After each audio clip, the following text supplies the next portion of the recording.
Hello student, today we are going to start our class 12th economics. So welcome you all. आज हम start करेंगे macro economics और macro economics का जो first chapter है introduction of macro economics. सो इसको start करने से पहले हम ये जान लेते हैं कि मैक्रो इकोनॉमिक्स है क्या. दरअसल हम मैक्रो इकोनॉमिक्स में क्या स्टडी करते हैं और मैक्रो इकोनॉमिक्स किसको कहते हैं. So what is macro economics, ये जानना बहुत ज़रूरी है. तो चलिए स्टार्ट करते हैं आज की हमारी class introduction of macro economics. Macro economics is a branch of economics. Actual में इकोनॉमिक्स की दो ब्रांचेस हैं. There are two branches. Number one micro economics and number two is macro economics. Micro economics के बारे में हम class 11th में पहले से पढ़ चुके हैं इन आवर प्रीवियस क्लास. लेकिन मैक्रो इकोनॉमिक्स को समझने के लिए थोड़ा माइक्रो इकोनॉमिक्स के बारे में जानना ज़रूरी है और उससे ही लिंक करके इंटरलिंक करके इंटरलेट करके हम मैक्रो इकोनॉमिक्स को समझने की कोशिश करेंगे. So let's start. What is micro economics. Micro economics में दो वर्ड्स हैं, micro and economics. Micro means small, यानी जब हम इकोनॉमिक्स का स्मॉल लेवल पर स्टडी करते हैं तो माइक्रो इकोनॉमिक्स है. और micro economics is the study of an economy eight small level और इकोनॉमी एट इंडिविजुअल लेवल. जब हम इकोनॉमिक्स में इंडिविजुअल लेवल पर स्टडी करते हैं तो माइक्रो इकोनॉमिक्स है. आप कहें कि इसकी डेफिनेशन क्या है. What is the definition of micro economics.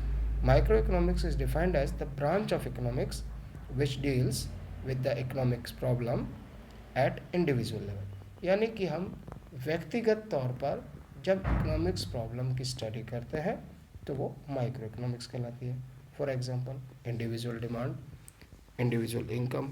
यही कहें कि फर्म का जो डिमांड या फर्म का सप्लाई क्या है, ठीक है.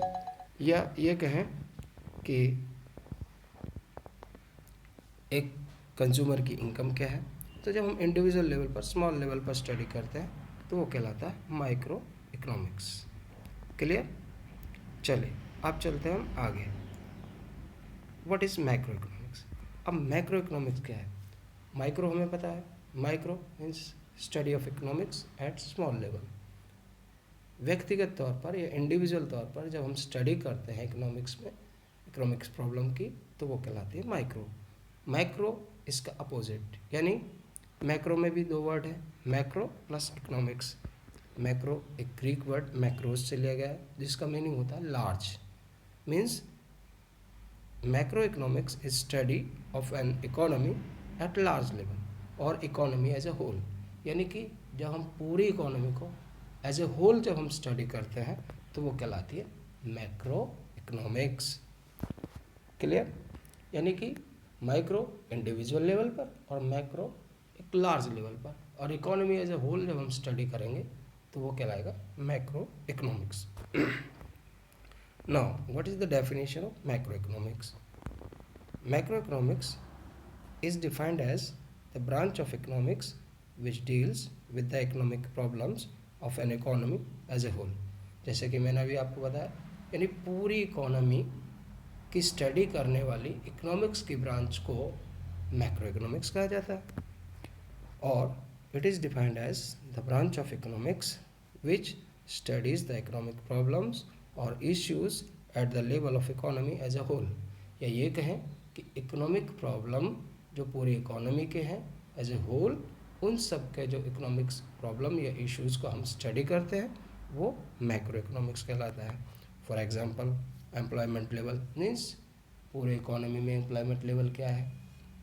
Demand of all goods and services in an economy. पूरे देश के अंदर डिमांड बढ़ रही है या घट रही है. Demand for all goods and services. So this is the definition of macro economics. तो अब आपको समझ में आ गया, मैक्रो मतलब study of economy as a whole, यानी पूरी इकोनॉमी का अध्ययन करना, स्टडी करना मैक्रो इकोनॉमिक्स है. ठीक है. अब पूरी इकोनॉमी से रिलेटेड जो भी इश्यूज़ हैं, जो भी प्रॉब्लम्स हैं, उन सब की स्टडी करना मैक्रो इकोनॉमिक्स कहलाता है. I think this point is clear. Okay, so let's move. देखिए मैंने कहा ना माइक्रो को लिंक कर कर ही मैक्रो को हम ज़्यादा बेटर समझेंगे। तो माइक्रो को हम किस तरह से इंटरलिंक करते हैं, या ये कहें कि माइक्रो और मैक्रो में क्या डिफरेंसेस है, अगर हम ये समझ सकते हैं अच्छे से तो हम मैक्रो को पढ़ने में हमें आसानी होगी। ठीक है, okay, let's start the point of differences between macro and micro. देखिए मैक्रो इकोनॉमिक्स मैंने बताया, मैक्रो मतलब स्टडी एट लार्ज लेवल। पहला पॉइंट ऑफ डिफरेंस है कि हम मैक्रो इकोनॉमिक्स में लार्ज लेवल पर स्टडी करते हैं और माइक्रो में study eight small level means individual level की। तो हम माइक्रो इकोनॉमिक्स में इंडिविजुअल लेवल की स्टडी करते हैं और मैक्रो इकोनॉमिक्स में लार्ज लेवल की पूरी इकोनॉमी की। The first point is clear, okay. Now the second point is decisions are taken for the economy as a whole. यहाँ जो डिसीजन लिए जाते हैं पूरी इकोनॉमी के लिए लिए जाते हैं।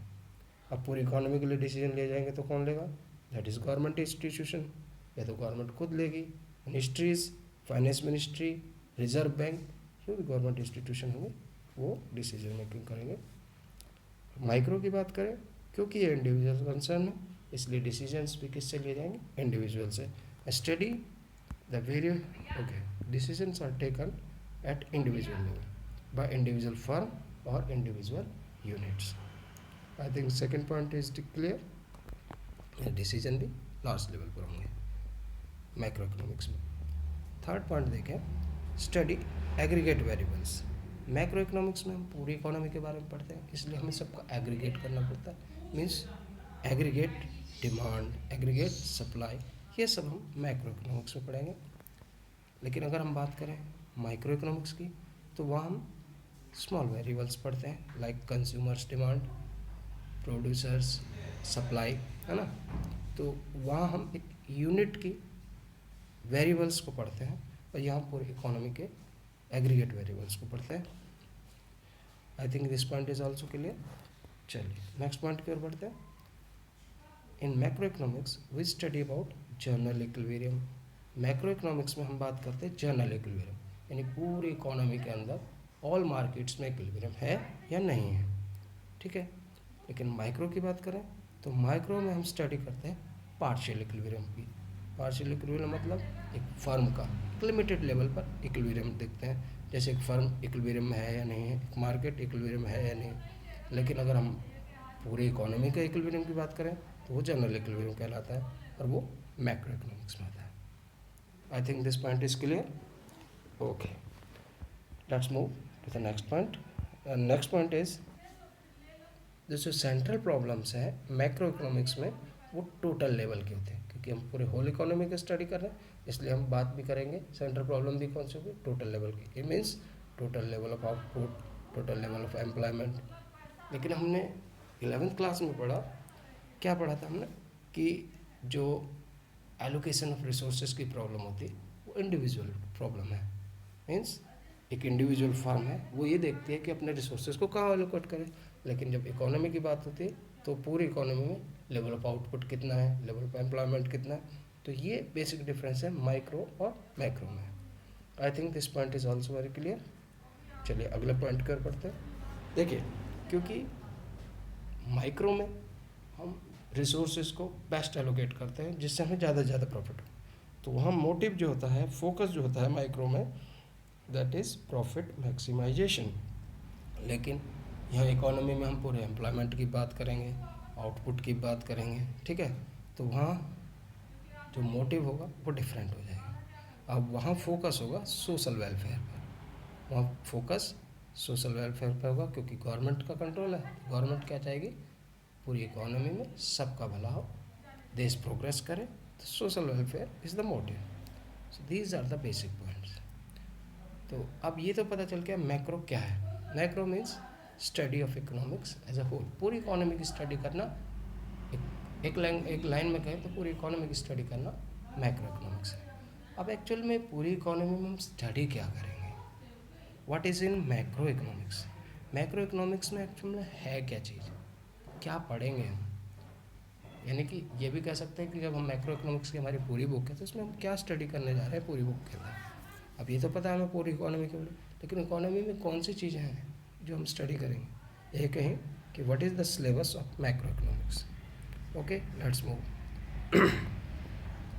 तो देखिए, हम पूरी इकोनॉमी की बात करें तो बात करेंगे हम पूरी इकोनॉमी क्या होगा, नेशनल इनकम और उसके डिटर्मिनेंट्स वो हम स्टडी करेंगे। तो एक में पूरी इकोनॉमी की बात है तो एक इसका चैप्टर हो जाएगा। सेकंड, अब पूरी इकोनॉमी की बात कर रहे हैं तो पूरी इकोनॉमी में मनी को किस तरह कंट्रोल किया जाता है, क्रेडिट किया है, क्रेडिट क्रिएशन और क्रेडिट कंट्रोल बैंकिंग के सिस्टम के द्वारा। तो थ्योरी ऑफ मनी ये भी एक पार्ट है मैक्रो इकोनॉमिक्स का। ये हम जैसे जैसे हमारा सिलेबस आगे बढ़ेगा ये भी हम पढ़ेंगे। आई think this point is clear. Okay, third point, theory of employment and determination of income and employment. अब हम पूरी इकोनॉमी की बात करते हैं, पूरी इकोनॉमी में एम्प्लॉयमेंट क्या है, लेवल क्या है, इनकम का लेवल क्या है, वो भी हम स्टडी मैक्रो इकोनॉमिक्स में पढ़ेंगे। मीन्स उसको भी हम एज ए चैप्टर इस बुक में जब हमारा चैप्टर आगे बढ़ेगा तो हम पढ़ेंगे। Next is theory of general price level. अब देखिए, जब हम सब चीज़ का एग्रीगेट कर रहे हैं, एग्रीगेट डिमांड, एग्रीगेट सप्लाई, ठीक है, तो हम क्या करें, हम ये देखते हैं कि इकोनॉमी का प्राइस लेवल बढ़ रहा है, महंगाई बढ़ रही है, नहीं बढ़ रही, कम हो रही कीमत है, तो वो हम जनरल प्राइस लेवल भी पढ़ेंगे, यानी इन्फ्लेशन और डिफ्लेशनरी, ये भी एक अलग चैप्टर है इसका। So this is the next topic in macro economics जो हम आगे चैप्टर्स में पढ़ेंगे। देखिए, हम पूरी इकोनॉमी की स्टडी करते हैं मैक्रो इकोनॉमिक्स, और पूरी इकोनॉमी के डिसीजंस भी इकोनॉमी लेवल पर लिए जाते हैं, और वो डिसीजंस कौन लेते हैं, गवर्नमेंट। तो गवर्नमेंट का एक बहुत इंपॉर्टेंट रोल है, और क्योंकि गवर्नमेंट बजट भी बनाती है उस हिसाब से, डिसीजंस भी लेती है और बैलेंस ऑफ पेमेंट को मेंटेन भी करती है। So this is all things we are going to study in macro economics. तो ये सब चीज़ें हम मैक्रो इकोनॉमिक्स में पढ़ने वाले हैं। आई थिंक मैक्रो इकोनॉमिक्स के बारे में जो इम्पोर्टेंट चीज़ें थी वो मैंने आपको बताई, एंड आई होप कि आपको समझ में आई होंगी। फिर भी कोई डाउट है आप मेरे से पूछ सकते हैं, and I will explain you. ठीक है, तो मैक्रो इकोनॉमिक्स में हम ये सारी चीज़ें पढ़ेंगे। मैक्रो इकोनॉमिक्स यानी पूरी इकोनॉमी की स्टडी है। ठीक है, अच्छा, मैक्रो इकोनॉमिक्स के लिए जो हमारी बुक रेकमेंडेड है वो एनसीईआरटी की बुक है, और उसमें भी उससे रिलेटेड जो भी कोई क्वेश्चंस या क्वेरीज आपकी हो वो आप मेरे से पूछ सकते हैं। अब मैक्रो इकोनॉमिक्स का थोड़ा हिस्ट्री पार्ट या इससे रिलेटेड और कोई क्वेश्चंस होंगे तो हम नेक्स्ट क्लास में डिस्कस करेंगे, और भी कोई डाउट हो तो आप मेरे से पूछ सकते हैं। So this is all about today's class. Thank you very much.